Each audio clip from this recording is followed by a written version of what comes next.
اسے احد نام تھا، خوبصورت تھا۔ وہ پہلی بار جب کلاس میں داخل ہوا تو اسے ہم سب دیکھتے رہ گئے۔ اللہ تعالیٰ نے اسے اپنے ہاتھوں سے بنایا ہو جیسے۔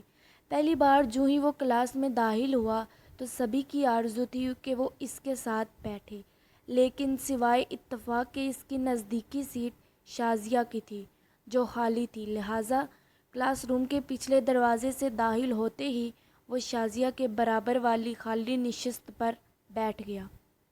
شازیہ کے دائیں جانب میں بیٹھی تھی اور بائیں جانب وہ برجمان تھا۔ کلاس میں لیکچر شروع ہو چکا تھا، لہٰذا کسی نے کسی سے بات نہ کی اور ہماری نگاہیں لیکچر پر مذکور تھیں۔ حالانکہ طالب علم ان کے لیکچر کو پوری توجہ سے نہیں سن رہے تھے، کچھ کے ذہن کہیں تھے اور کچھ کی سوچیں بھٹک رہی تھی۔ جب پیریڈ ختم ہو گیا تو اس نے شازیہ سے اپنا تعارف کروایا۔ داخلے ہو چکے تھے، وہ 15 روز بعد آیا تھا، جانے کس وجہ سے۔ بہرحال میں شازی کی دوست تھی، اگلا پیریڈ فری تھا، لہٰذا ہم اکٹھے باتیں کرتے ہوئے کلاس روم سے باہر آئے تو شازی نے آفر کی، احد آئیے آپ کو چائے پلائیں، آپ کا آج کلاس میں پہلا دن ہے نا؟ ہاں احد، آپ نیو کمر ہیں، آج ہم کی میزبانی ہمارا فرض بنتا ہے۔ میں نے بھی سہیلی کی ہاں میں ہاں ملائی۔ یوں ہم تینوں کینٹین کی طرف روانہ ہو گئے۔ شازی نے چائے، کیک، سموسے وغیرہ منگوائے اور ہم اس دوران خوشگوار انداز سے باتیں کرنے لگے۔ احد اپنائیت بھرے انداز سے بات کر رہا تھا، ایسا لگتا تھا کہ وہ بہت دوستانہ رویہ رکھنے کا عادی ہے، صاف گو اور مہذب۔ ہمارا یہ نیا ہم جماعت ہم دونوں کے دلوں کو بھا گیا اور پہلے ہی دن ہماری اس سے ذہنی ہم آہنگی ہو گئی۔ اس کے بعد وہ ہمارے گروپ کا حصہ بن گیا۔ باتوں باتوں میں پتہ چلا وہ امیر باپ کا بیٹا ہے، اس کے والد کے کپڑے کی مل ہے، لیکن دولت مند ہونے کے باوجود اس میں ذرا بھر بھی غرور نہیں تھا۔ جلد ہی اس کی ساری کلاس دوست ہو گئی، تاہم اس کے بارے میں اور شازی بس اتنا ہی جانتے تھے کہ جس قدر اس نے خود اپنے متعلق بتایا تھا، جبکہ وہ ہمارے بارے میں ابھی تک کچھ زیادہ نہیں جانتا تھا۔ وقت گزرتا رہا، ہماری دوستی اس کے ساتھ گہری ہوتی گئی۔ اس کے 1 ماہ کے دوران اس نے ایک بار بھی ہمیں شکایت کا موقع نہیں دیا۔ بلا شبہ وہ ایک مہذب اور اعلیٰ خاندان کا چشمہ چراغ تھا اور اس کی عادات عمدہ تھی۔ رفتہ رفتہ ہماری دوستی رنگ لانے لگی، یوں کہ ہم فری پیریڈز میں ہمیشہ اکٹھے کینٹین جاتے تھے اور وہ بل ادا کرنے کی پوری کوشش کرتا تھا۔ اسی دوران ان مجھ پر حقیقت واضح ہونا شروع ہو گئی کہ احد اور شازی ایک دوسرے کے لیے اپنے دلوں میں بہت جگہ رکھتے ہیں اور ظاہر نہیں کرتے۔ شازیہ بھی خوشحال گھرانے سے تھی، اس کے والد کی فیکٹریاں تھیں اور صرف 2 بہنیں تھیں۔ چھوٹی کشمالہ ابھی صرف 12 سال کی تھی۔ ہماری اس کی دوستی کالج کے زمانے سے تھی، پھر ہم نے اکٹھے یونیورسٹی میں ایک ہی شعبے میں داخلہ لیا تھا۔ یوں ہماری دوستی مزید گہری ہو گئی تھی۔ وہ مجھ سے کوئی بات نہ چھپاتی تھی، تاہم ان دنوں ایک بہت اہم بات وہ مجھ سے چھپائے ہوئے تھی، یہ کہ احد کو پسند کرتی ہے۔ نہ صرف یہ بلکہ دونوں نے زندگی بھر کے لیے ساتھ نبھانے کا وعدہ کر لیا تھا اور ایک دوسرے کو مستقبل کا جیون ساتھی چن لیا تھا۔ میں شازی کی بیسٹ فرینڈ تھی، جانے کیوں کر وہ مجھ سے یہ راز چھپا رہی تھی۔ سوچتی تھی اس قدر اعتماد کرنے والی لڑکی کیا اب مجھ پر اعتماد کرنے سے ڈر رہی ہے؟ بہرحال میں نے کبھی کریدہ مناسب نہ سمجھا۔ ہمارا آپس میں خوشگوار تعلق تھا، میں اس میں دراڑ کسی قیمت پر ڈالنا نہیں چاہتی تھی۔ شازیہ اب چھٹی نہیں کرتی تھی، وہ باقاعدگی سے یونیورسٹی آیا رہی تھی۔ اگر احد کسی دن چھٹی کر لیتا تو اس کا دل تمام دن پریشان رہتا۔ وہ فون کر کے پوچھتی کیوں نہیں آئے، کل ضرور آنا۔ میں کی بے چینیوں اور جذباتوں کی کلی طور پر آگاہ تھی، اس بار میں بات نہیں کرتی تھی، وہ برا نہ مان جائے، اس انتظار میں تھی کہ خود بات کرے گی۔ انہی دنوں ہماری فیکٹری میں ایک فنکشن کی تیاری ہونے لگی، کچھ کام احد کو بھی سونپے گئے۔ اس سلسلے میں اس کا نام وہاں آنا جانا دوسرے شعبوں میں ہوا، جہاں ایک نہایت خوبصورت لڑکی حنا پڑھتی تھی۔ وہ بڑھ چڑھ کر مذکورہ فنکشنز میں حصہ لے رہی تھی۔ ہاں محالہ عہد کو اس سے بات کرنی تھی۔ ایک روز چھٹی کے بعد جب کہ میں اور شازی کلاس روم سے باہر آئے، ہم نے کچھ دیر دوری پر ہینا کے شعبے کی راہداری میں عہد اور ہینا کو آپس میں باتیں کرتے پایا۔ عہد کی عادت تھی کہ وہ ہر کسی سے ہنس ہنس کر باتیں کرتا تھا، تاہم اس منتظر کو دیکھ کر شازیہ کا دل بجھ گیا، کیونکہ وہ کافی دیر سے عہد کی منتظر تھی، مگر عہد ہینا سے باتیں کرتا رہا۔ ہم ان منتظر کو دیکھ کر شازیہ کا دل بجھ گیا تھا۔ ہینا سے باتیں کرنے میں اس قدر مہو تھا کہ اس نے مڑ کر ہینا دیکھا۔ ہم دونوں تقریباً آدھا گھنٹہ اس کا انتظار کرتے رہے، مگر وہ ہینا سے مصروف گفتگو تھا۔ مایوس ہو کر شازیہ نے مجھ کو کہا، چلو یہاں سے، اب اس کا انتظار بیکار ہے، لگتا ہے اس کو نئی دوست مل گئی۔ ایسا کرتے ہوئے شازیہ کا لہجہ شبنمی تھا، جیسے اس کا دل رو رہا ہو۔ مجھ کو بھی دکھ ہوا کہ محض ایک غلط فہمی یا بدگمانی کی وجہ سے میری دوست اس قدر دکھی ہو گئی۔ کسی سے بات کر لینا کا مطلب یہ تو نہیں ہوتا کہ کوئی اس سے پیار کرنے لگتا ہے، مگر دوستی چونکہ انتہائی گہرائی سے عہد کے ساتھ انس کر رکھتی تھی، اس کا حسد کرنا جانا یا شک کرنا ایک سمجھ میں آنے والی بات تھی۔ اس روز ہی میں نے ارادہ کر لیا تھا کہ اگر کبھی عہد سے اکیلے میں بات کرنے کا موقع ملا تو یہ نکتہ ضرور اس کو سمجھاؤں گی کہ وہ شازیہ کا خیال کرے، کیونکہ محبت کرنے والوں کے جذبات بہت نازک ہوتے ہیں۔ ایک بار دل ٹوٹ جائے تو یہ پھر آئینہ پھر نہیں جڑتا۔ اس دن تو بغیر ملے شازیہ میرے ساتھ گھر چلی گئی۔ اگلے روز عہد کلاس میں آیا تو شازی اس کے ساتھ سیدھے منہ بات نہ کی۔ وہ بہت حیران تھا کہ اس کو کیا ہوا، مجھ سے بار بار پوچھا، ناہید کیا بات ہے؟ آج شازیہ کی طبیعت خراب ہے یا گھریلو پریشانی ہے؟ یہ کیوں اس طرح رویہ اپنا رہی ہے؟ میں کچھ نہ بتا سکی، کیونکہ کچھ کہنے سے اور زیادہ پریشانی ہو سکتی تھی، لہٰذا میں چپ رہی۔ سوچا ایک دو دن میں یہ دونوں اپنے مسئلے خود حل کر لیں گے۔ 2-3 دن ان دونوں کے درمیان کھینچا تاؤ رہا تو میرا بھی وقت بور گزرا، کیونکہ میرا سارا وقت ان کے ساتھ ہی گزرتا تھا۔ شازی کا مزاج کچھ اس طرح کا تھا کہ بات دل میں رکھ لیتی، کسی سے شکوہ کر دیا جائے تو بات صاف ہو جاتی ہے، دل میں بھی صاف ہو جاتے ہیں، مگر ایسا اس نے نہ کیا۔ اس روز کے بعد شازی کے دل میں وہم بیٹھ گیا کہ عہد اچھا لڑکا نہیں ہے، بلکہ فلرٹ کرنے کا عادی ہے، اور ہینا سے بات کرنا گویا اس کے غضب ہو گیا۔ دونوں میں دوری ہو رہی تھی، اور میں عہد پر واضح کرنا چاہتی تھی کہ شازیہ کیوں اس سے دور ہو رہی ہے، تاکہ وہ ہینا سے بات کرنا، اس کے پاس جانا ترک کر دے۔ عہد کے دل میں غالباً یہ بات تھی ہی نہیں، ورنہ وہ خود اس لڑکی سے بات کرنا ترک کر دیتا، اس کے شعبے کی طرف جانا چھوڑ دیتا، لیکن شازیہ کے ذہن میں گرہ پڑ گئی۔ اب وہ عہد کی موجودگی میں دوسرے لڑکوں سے ہنس ہنس کر باتیں کرتی، اس کو دکھانے یا اپنے دانست میں جلانے کے لیے اس کی توجہ نہ دے کر حیران و پریشان کرتی۔ اس موضوع پر وہ مجھ سے بھی بات نہ کرتی کہ میں اس کو سمجھاتی۔ میری پوزیشن عجیب سی ہو رہی تھی۔ تبھی ایک روز میں نے عہد سے بات کرنے کا فیصلہ کیا، اور وہ جب دوسروں سے باتیں کرنے میں مشغول تھی، میں عہد کو ایک طرف لے گئی اور کہا، تم کو معلوم ہے اس کا رویہ تمہارے ساتھ ایسا کیوں ہو گیا ہے؟ اس لیے کہ تم ہینا سے باتیں کرتے دیکھ لیا اس نے۔ یہ چیز اس کو گوارا نہیں ہے کہ کسی اور لڑکی سے بات کرو، وہ بھی کسی دوسرے ڈپارٹمنٹ میں جا کے۔ وہ تم سے بدگمان ہے۔ یہ تو میں نے سوچ ہی نہیں سکتا تھا کہ شازی اتنی تنگ نظر ہے۔ اس نے کہا، اگر ایسی بات ہے تو میں آئندہ ادھر جاؤں گا ہی نہیں، بات ہی نہیں کروں گا۔ ہاں، ایسا تم کو کرنا ہی ہوگا اگر تم شازی کو کھونا نہیں چاہتے۔ میں بالکل اس کو کھونا نہیں چاہتا۔ آئندہ میں ہینا سے ہرگز بات نہیں کروں گا۔ مجھ کو اس کے ایسا کہنے پر یقین آ گیا کہ وہ شازیہ سے سچی محبت کرتا ہے۔ یہ بہت مخلص ہے، تاہم اب شازیہ کو منانا آسان کام نہ تھا۔ وہ بڑی ضدی اور ہٹ درم واقع ہوئی تھی۔ اگلے دن جبکہ عہد کا پختہ ارادہ تھا اسے منانے کا، ہم نے دیکھا کہ اس سے ملنے انگریزی کے شعبے سے ایک لڑکا آیا ہے، جس کے ہاتھ میں ایک گفٹ تھا۔ اس نے شازی کو بلایا اور اسے دیا۔ شازی نے ہنس کر ڈبہ تھام لیا اور خوشی خوشی اس کے ساتھ باتیں کرنے لگی۔ اس کی اس بے تکلفی پر عہد کا چہرہ اتر گیا۔ جبکہ میں حیران رہ گئی کہ میری دوست کو کیا ہو گیا۔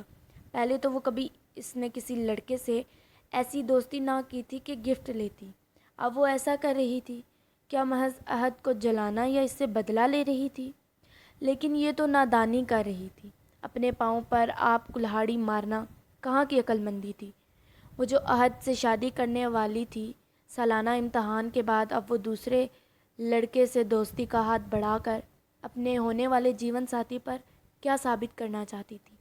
چھٹی کے وقت رش ہوتا تھا، پھر بھی ہم تینوں ساتھ یونیورسٹی سے نکلتے تھے، مگر آج چھٹی کے وقت اس نے کسی کا انتظار نہ کیا، رش میں آگے ہی نکلتی چلی گئی۔ عہد اور میں اس سے پیچھے دوڑ رہے تھے اور وہ اس کو پرواہ نہ تھی کہ ہم اس سے کتنا پیچھے رہ گئے۔ اس کو پھر وہی لڑکا مل گیا جسے وہ وہاں اس کا کھڑا منتظر ہو۔ وہ ہمیں نہیں دیکھ رہی تھی، جیسے اس کو ہماری پرواہ ہی نہ ہو، ہم اس کے پیچھے آئے ہیں کہ نہیں۔ تب عہد نے کہا، دیکھا نائد یہ کیا کر رہی ہے؟ کیا یہ جان بوجھ کر ایسا نہیں کر رہی؟ ہاں، دراصل وہ وہی کر کے دکھا رہی ہے جیسا کہ نادانستہ تم سے ہوا۔ تم نے ہینا سے گپ شپ کی، اس کو برا لگا، اب وہ جتا رہی ہے کہ ایسا کرنے سے کسی کے دل کو ٹھیس لگتی ہے۔ اگر اس سے توقعات زیادہ ہوں، میری بات سمجھو عہد۔ سمجھ گیا ہوں نائد، لیکن اب میں شازیہ کو کسی صورت کھونا نہیں چاہتا۔ ہم آپس میں شادی کی بات طے کر چکے ہیں، وعدے ہو چکے ہیں۔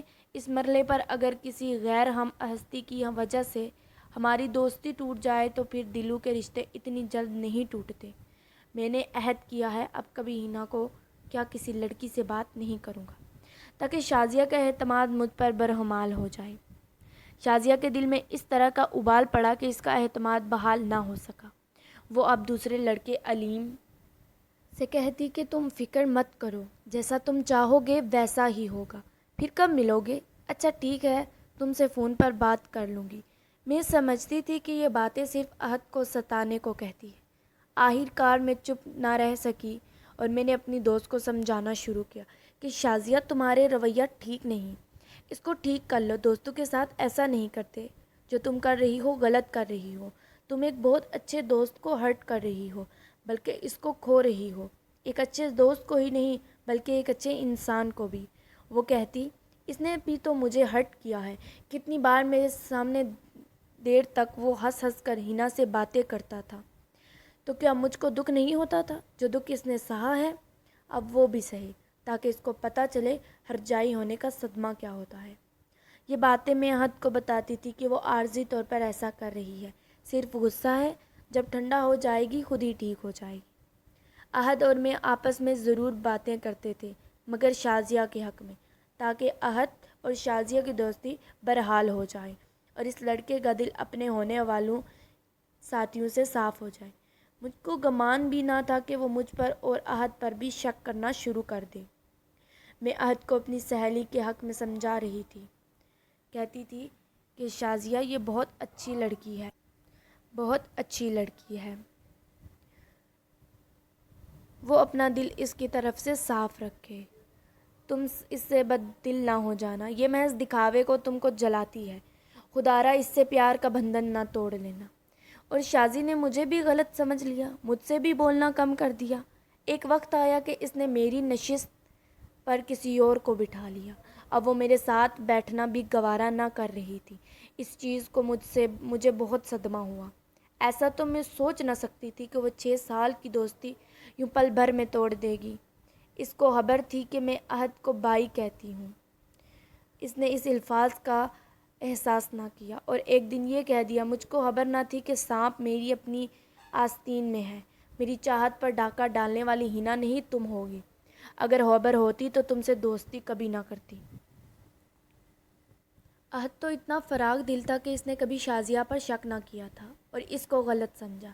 وہ چاہے جس سے بات کرے وہ کبھی اسے ویسی بات پر نہ سوچتا تھا، اس لیے وہ شازیہ پر اعتبار کرتا تھا، مگر شازی ایسی تھی جو کسی پر اعتبار نہیں کرتی تھی۔ پہلے دن سے میں اور وہ اکٹھے یونیورسٹی آتے تھے اور ساتھ جاتی تھی، کیونکہ ہمارا گھر پاس پاس تھا، مگر اب اس نے مجھ سے اپنا بھی راستہ بدل لیا۔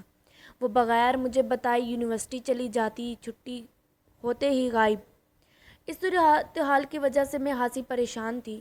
احد نے مجھے پریشان دیکھا تو اس نے کہا، جب تک شازی کا موڈ صحیح نہیں ہوتا تم کو میں اپنی گاڑی میں ڈراپ کر دیتا ہوں، تم کہاں تک بسوں میں دھکے کھاؤ گی۔ چھٹی کے بعد کچھ دن تک میں احد کی گاڑی میں جاتی رہی۔ اس کے ساتھ میری دلی خواہش تھی کہ شازی کو مناؤں گی، کیونکہ سالانہ امتحان شروع تھے تو وہ وہم سے دور تھی۔ ایک روز میں اس کے گھر گئی، آنٹی نے اچھی طرح بات کی مگر شازی نے مجھے دیکھ کر منہ موڑ لیا۔ مجھ کو بہت دکھ ہوا اور سوچا جانے یہ اپنے آپ کو کیا سمجھتی ہے، شاید اس کو میرے ہونے کا احساس ہے۔ میرا دل ٹوٹ گیا۔ احد کو بتایا کہ وہ غالباً ہمیشہ کے لیے ہم سے بچھڑ گئی، ہو سکتا ہے کسی اور سے اس کا دل لگا بیٹھی ہے، ورنہ اتنی ناراض تو نہیں ہونا چاہیے۔ وہ غریب بے خود پریشان تھا۔ بہرحال پھر سالانہ امتحان شروع ہونے والے تھے۔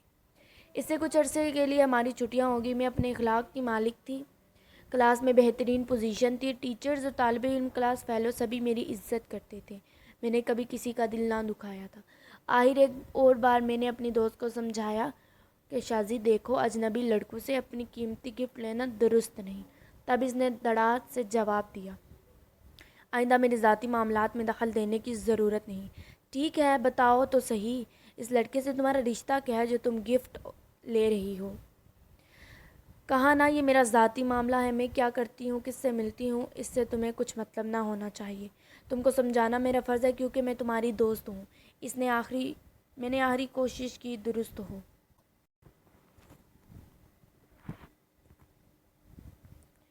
تو دوست بن کر رہو، سرپرست بننے کی ضرورت نہیں ہے۔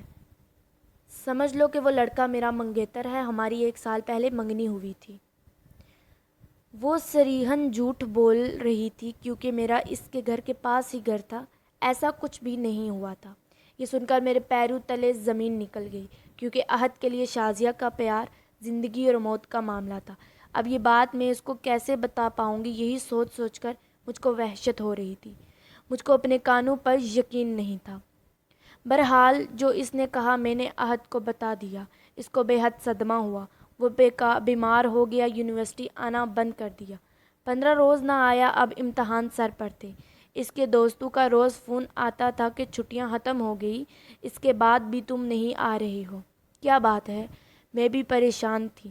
اس کے گھر گئی، وہ بستر پر لیٹا تھا۔ میں نے اس کی ہمت باندھی اور یونیورسٹی آنے پر آمادہ کیا اور کہا کہ احد میں یونیورسٹی کے طلباء میں تم سب سے زیادہ عقل مند اور ذہین سمجھتی تھی، اور تم نے اس وقت ہمت ہار دی جب کہ منزل لبام رہ گئی ہے۔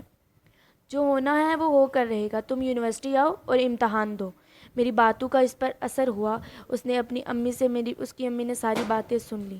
پھر جانے کے بعد انہوں نے بیٹے سے پوچھا، احد یہ لڑکی کون تھی؟ مجھ کو بہت پسند آئی۔ احد کو کلاس میں دیکھ کر سارے دوست خوش ہو گئے، مگر شازیہ نے نظر بھر کر نہ دیکھا، جیسے جانتی ہی نہ ہو۔ میں نے بھی اس سے بات کرنا چاہی مگر وہ دوسروں سے بات کرنے میں لگ گئی۔ چھٹی کے بعد وہ اپنی راہ چل دی، ہمیں پوچھا تک نہیں۔ تبھی میں اور احد اکٹھے گاڑی میں آ گئے۔ گھر واپس پر احد نے مجھے اصرار کر کے اپنے گھر بلا لیا۔ آنٹی مجھے دیکھ کر خوش ہو گئی، کھانا وغیرہ کھایا، خوب خاطر تواضع کی، ڈھیروں باتیں کی اور کہا تم دونوں یہاں اکٹھے بیٹھ کر امتحان کی تیاری کیوں نہیں کرتے؟ مجھے لگا آنٹی مجھے جانچ رہی ہیں، میں روزانہ اس کے گھر آؤں کسی خاص مقصد سے مجھے پرکھ رہی تھی۔ میں یہ خوب سمجھ رہی تھی۔ کچھ دن میں احد کے گھر روز جاتی اور شام 2 گھنٹے ہم پیپرز کی تیاری بھی کرتے۔ انہوں نے ملاقات کی، پھر مجھ سے پوچھا، بیٹی تم کو میرا بیٹا احد کیسا لگتا ہے؟ میں نے کہا